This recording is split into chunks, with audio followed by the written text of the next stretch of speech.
ఎందుకమ్మా అలా చేశావు? భక్తి అంటే నువ్వాడే నాటకాలు కాదు,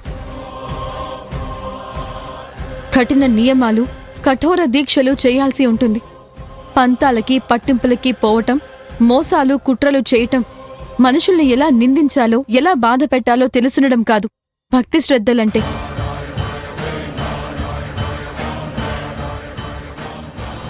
అత్తయ్య గారు, ఇది మీరు చేయాల్సిన కార్యం, మీకు మాత్రమే చెందాల్సిన గౌరవం.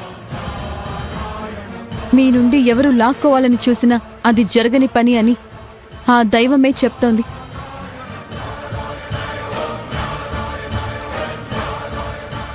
మన వంశానికి ఆ దైవానికి ఉన్న సంబంధమే ఇప్పుడు అవకాశం కల్పించింది. మీరు హారతిచ్చి పూజ పూర్తి చేయండి.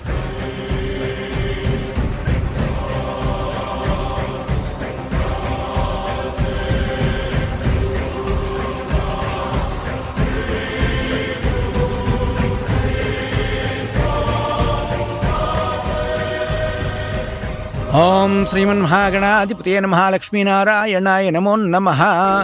ఓం గణానాం త్వా గణపతిం హవామహే కవిం కవీనాముపమస్రవస్తవం జ్యేష్ఠరాజం బ్రహ్మణాం బ్రహ్మణస్పదాన శృణ్వన్నోతిభిः సీదసాదనం. శ్రీగురుభ్యో నమః. మహాగణాధిపతయే నమో నమః. మాంగళ్యగౌరీదేవతాభ్యో నమో నమః. హరి ఓం. యా దేవీ సర్వభూతేషు మాతృరూపేణ సంస్థితా నమస్తస్యై నమస్తస్యై నమస్తస్యై నమో నమః. యా దేవీ సర్వభూతేషు శక్తిరూపేణ సంస్థితా నమస్తస్యై నమస్తస్యై నమస్తస్యై నమో నమః. శ్రీమాత శ్రీ మహారాజ్ఞి శ్రీమత్ సింహాసనేశ్వరీ చిదగ్నికుండ సంభూత దేవకార్య సముద్యత ఉజ్జద్భాను సహస్రాభ చతుర్బాహు సమన్విత రాగస్వరూపాషాఢ్య క్రోధాకారాంకుశోజ్వల మనోరూపేక్షకోదండ పంచతన్మాత్ర సాయక నిజారుణ ప్రభాపుర మజ్జద్ బ్రహ్మాండ మండల సర్వమంగళమాంగళ్యే శివే సర్వార్థ సాధికే శరణ్యే త్ర్యంబకే దేవి నారాయణి నమోస్తుతే.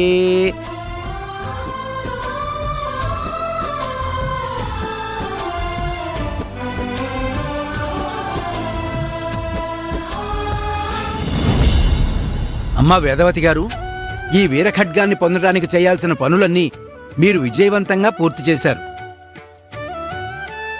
రేపు జరగాల్సిన వీరభద్రుని పళ్ళెర ఉత్సవానికి అత్యంత ముఖ్యమైన ఖడ్గం మీకు దక్కింది. ఇక మీరు నిశ్చింతగా పూజ జరుపుకోవచ్చు.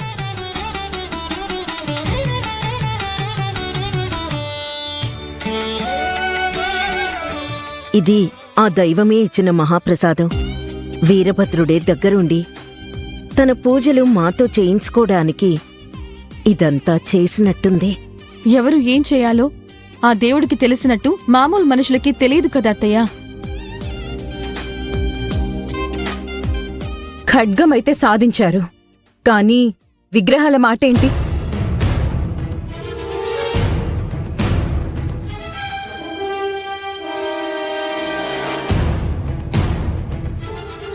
మీరు వీరా ఖడ్గాన్ని సంతోషంగా మీ ఇంటికి తీసుకువెళ్ళొచ్చు, కానీ ఒక్క విషయం గుర్తుపెట్టుకోండి, ఆ ఖడ్గం ఒక్కటే ఉంటే సరిపోదు, పూజకి విగ్రహాలుండాలి.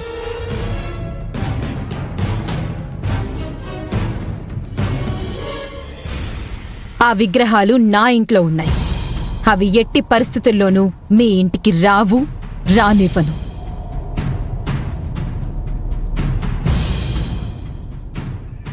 ఈ పూజ పూర్తవ్వదు, పూర్తవ్వనివ్వను.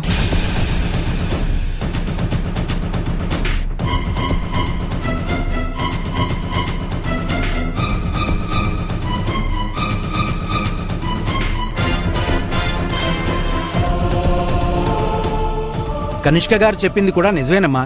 విగ్రహాలు లేకుండా పూజ సాధ్యం కాదు. మరిప్పుడు ఎలా అమ్మా?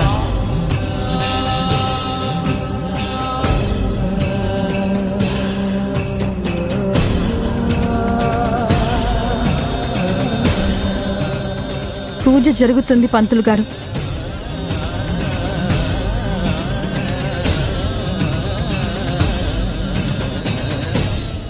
ఆ స్వామివారి ఆశీస్సులతో మా అత్తగారి చేతుల మీదుగానే రేపు వీరభద్ర పళ్ళెర పూజ ఖచ్చితంగా జరిగి తీరుతుంది.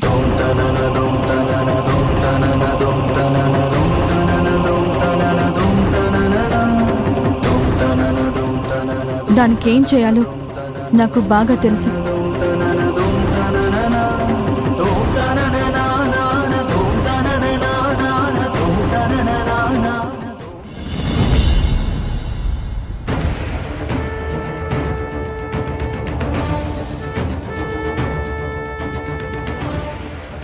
చూసావా ఐరేంద్రి ఈ విడ్డూరం?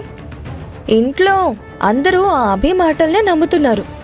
ఆ విగ్రహాలు తీసుకొస్తుందని, పూజ జరిపిస్తుందని అభి చెప్పే కబుర్లు ఆఖరికి అత్తయ్య కూడా నమ్ముతున్నారు. అంతలా మాయ చేస్తోందా అభి? అవునదినా, కాని ఆ అభి మాయ మాటలు మనం నమ్మం కదా. ఆ అభి చెప్పినవన్నీ ఒట్టి మాటలే, అది ఏమీ చేయలేదు. కాని అందర్నీ ఒప్పించి ఊరుకోబెడుతుంది. ఇలా ఎలా చేస్తుందో అది నాకు అస్సలు అర్థం కావట్లేదు. ఆ అభి మామూలుదైతే కాదైరేంద్రి. నాకెందుకో ఆ అభి అంత ఖచ్చితంగా చెప్తుంటే చేసి తీరుతుందేమో అని భయం వేస్తోంది. ఆ అభికంత సీన్ లేదు వదినా. కనిష్క ఉండగా ఆ అభిని గెలవనిస్తుందా? ఈ పూజని అలా సాఫీగా జరగనిస్తుందా? అందులో చిన్న అనుమానం కూడా మనం పెట్టుకోవాల్సిన అవసరం లేదు. అది నిజమే అనుకో, కానీ నాకెందుకో ఐరేంద్రి అది కనిష్క కారే కదా? అవును వదినా, అది కనిష్క కారే. కనిష్క! పద పద.